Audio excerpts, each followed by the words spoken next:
भगवद गीता अध्याय 3 कर्म योग श्लोक 36-37 अर्जुन उवाच अथ केन प्रयुक्तोऽयं पापं चरति पुरुषः अनिच्छन्नपि वार्ष्णे बलादिव नियोजितः।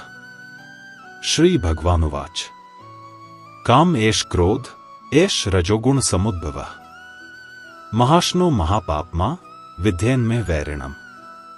अर्जुन ने कहा, हे वार्ष्णेय, मनुष्य इच्छा न होते हुए भी किसके प्रभाव से पाप करता है, जैसे किसी बलपूर्वक खींच ले जाने वाले के द्वारा विवश किया गया हो। श्री भगवान ने कहा, यह काम इच्छा है, यह क्रोध है जो रजोगुण से उत्पन्न होता है।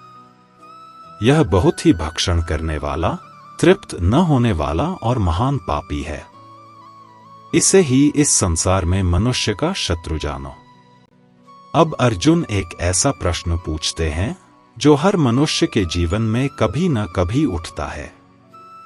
वह पूछते हैं, हे कृष्ण, ऐसा क्यों होता है कि हम जानते हैं क्या सही है, फिर भी हम गलत काम कर बैठते हैं? हम नहीं चाहते फिर भी क्रोध करते हैं, लालच में आ जाते हैं, या किसी ऐसी आदत में फंस जाते हैं जिससे खुद को ही दुख होता है। ऐसा लगता है जैसे कोई अदृश्य शक्ति हमें खींच रही हो, जैसे हमारी बुद्धि होते हुए भी हम उसे रोक नहीं पा रहे। यह एक बहुत ही सच्चा और गहरा सवाल है। यह दर्शन या तर्क का नहीं, जीवन के अनुभव का प्रश्न है।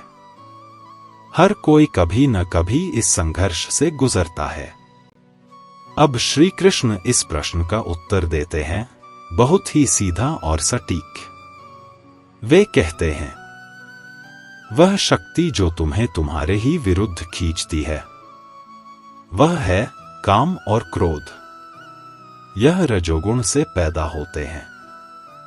इनका स्वभाव है कभी तृप्त न होना। यह जितना मिलता है उतना और मांगता है, और जब नहीं मिलता तो क्रोध में बदल जाता है। इसीलिए श्री कृष्ण कहते हैं, यह कोई साधारण चीज नहीं, यह है महाशन जो सब कुछ निगल जाता है, और यह है महापापमा, सबसे बड़े पापों की जड़। एक छोटा सा उदाहरण लो। आपको एक नया फोन चाहिए, इच्छा पैदा हुई। अगर नहीं मिला तो चिड़चिड़ापन, गुस्सा। अगर मिल गया तो थोड़े दिनों बाद एक और नया चाहिए। यह चक्र कभी रुकता नहीं, और मन की शांति धीरे धीरे नष्ट होती जाती है। इसलिए श्री कृष्ण कहते हैं, पहला कदम है इसे पहचानना। जब तक तुम इस शत्रु को नहीं पहचानोगे, तब तक इससे मुक्त नहीं हो पाओगे।